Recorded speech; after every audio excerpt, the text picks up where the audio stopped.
আমাকে বলেছিলেন হেফাজতের আমির। একদিন আমরা বড় মিটিং করছি, বলছে ভিতরে কে? আমি বললাম ম্যাডাম আমি হেফাজতের আমির।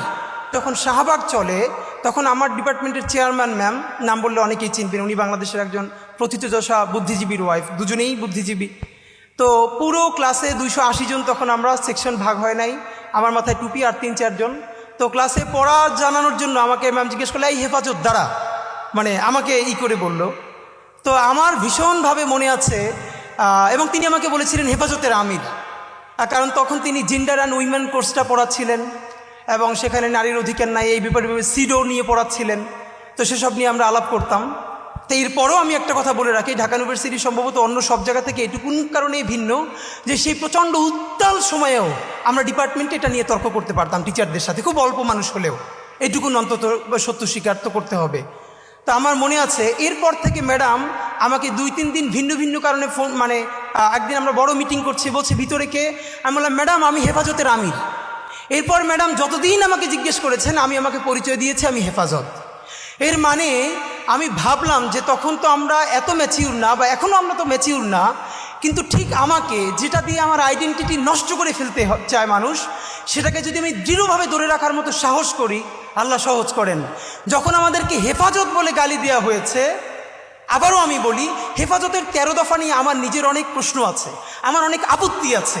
এই সমস্ত আপত্তি একপাশে রেখেই আমি বলেছিলাম প্রকাশ্য দিবালোকে শিশু থেকে শুরু করে বৃদ্ধ মানুষকে ঢাকায় ডেকে চতুর্দিক বন্ধ করে ঘন্টার মধ্যে 1.5 লক্ষ বুলেট ছুঁড়ে গণহত্যা করা যাবে না, এবং এটা গণহত্যা।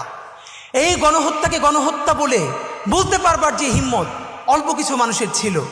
তো যেটা হয়েছে এবার দেখেন, তখন যেই হেফাজত বলার মতো আমাদের হিম্মত আল্লাহ দিয়েছিলেন, আজকে বাংলাদেশে 2024-এ সেই আবারও করে কারা রাজাকারের সন্তান, রাজাকারের নাতিদেরকে দিব, তখন আমরা তুমি কে আমি কে, রাজাকার রাজাকার এই কথা বলে, মানে আমাকে দিয়ে দেখে তুমি আমাকে আইডেন্টিটি ক্রাইসিস তৈরি করো, আমাকে ভিকটিম করো, আমার মানবিক মর্যাদা ভুলুণ্ঠিত করো, আমি সেটা তো তোমার কি, আমি রাজাকার তো তুই কি, এই কথা বলেই কিন্তু আমরা রাজপথে নেমে এসেছিলাম এবং মসনদ ভেঙে গেছে। আমি এখানে এসে আমার দুটো স্মৃতি দগদগে খুব মনে পড়ছে। প্রথমত আল্লামা মামুনুল হক, ওনার সাথে আজকে ফিজিক্যালি আমার প্রথম দেখা। ওনাকে দেখে আমার যেই স্মৃতিটা মনে পড়ছে, ওনারও মনে আছে কিনা জানি না, কয়েক বছর আগেও মনে হয় 2 বছর আগে ওনাকে যখন জেলে নিয়ে আসলো, উনি জেলের যে জেলখানার যে গাড়ি, তো ওনার মাদ্রাসার জামিয়া রহমানিয়ার বেশ কিছু ছেলেরা খুব ভোরে সম্ভবত বোখারি শরীফ বুকে নিয়ে ওখানে লাইনে দাঁড়িয়েছিলেন, তারা তাদের উস্তাদের কাছে বোখারির সবক নিতে চান। তো উনি সেই জেলের গাড়ির মধ্য থেকে বলছেন এই পড়া ছাড়বা না, এইভাবে পড়বা। আমি ভাবি আসলে এই যে মাদ্রাসার শিক্ষা, মাদ্রাসার শিক্ষক ছাত্র জুলুম, এই নিয়ে তো প্রচুর কথা বলি, কিন্তু সত্য কথা এই পরিবেশটা আসলে বোঝা যায়, মানে রুহানিয়াত এমন জিনিস, মানুষ নিজের চেয়ে নিজের উস্তাদকে ভালোবাসতে পারে, এটা মনে হয় সম্ভবত খুব কাছ থেকে না বুঝলে আসলে না চিনলে মানুষ বুঝবে না। তো শিক্ষক উনি যখন বলছেন যে এরকম পড়তে শুরু করবা, পড়া ছাড়বা না, তখন সেই ছেলেগুলো বুকে বোখারি শরীফ জড়াই ধরে কাঁদতেছে রাস্তার মধ্যে, হ্যাঁ হুজুর এটা শুনবো। তো এই সময়টা আমার খুব মনে পড়ছে।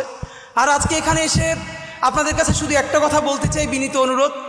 আপনারা দেখেছেন যে আমরা 3টে গণহত্যার কথা সবসময় একসাথে বলি।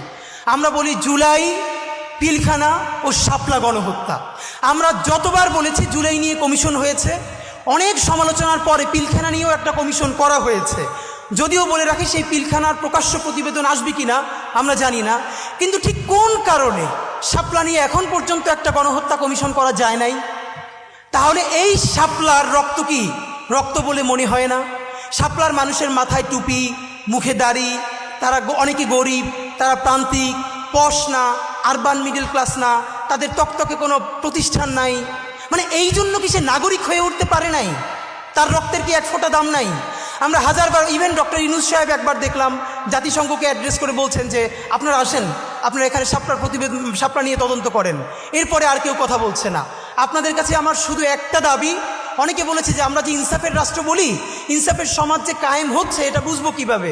এটার আমি প্রথম বলেছি, যেদিন শাহবাগ, সমস্ত শাহবাগ দাঁড়িয়ে প্রকাশ্য ক্ষমা চেয়ে শাপলার বিচারের জন্য রাস্তায় নামবে, সেই দিন বাংলাদেশে যে ইনসাফ কায়েমের প্রারম্ভ হয়েছে সেটা আমরা বুঝতে পারবো।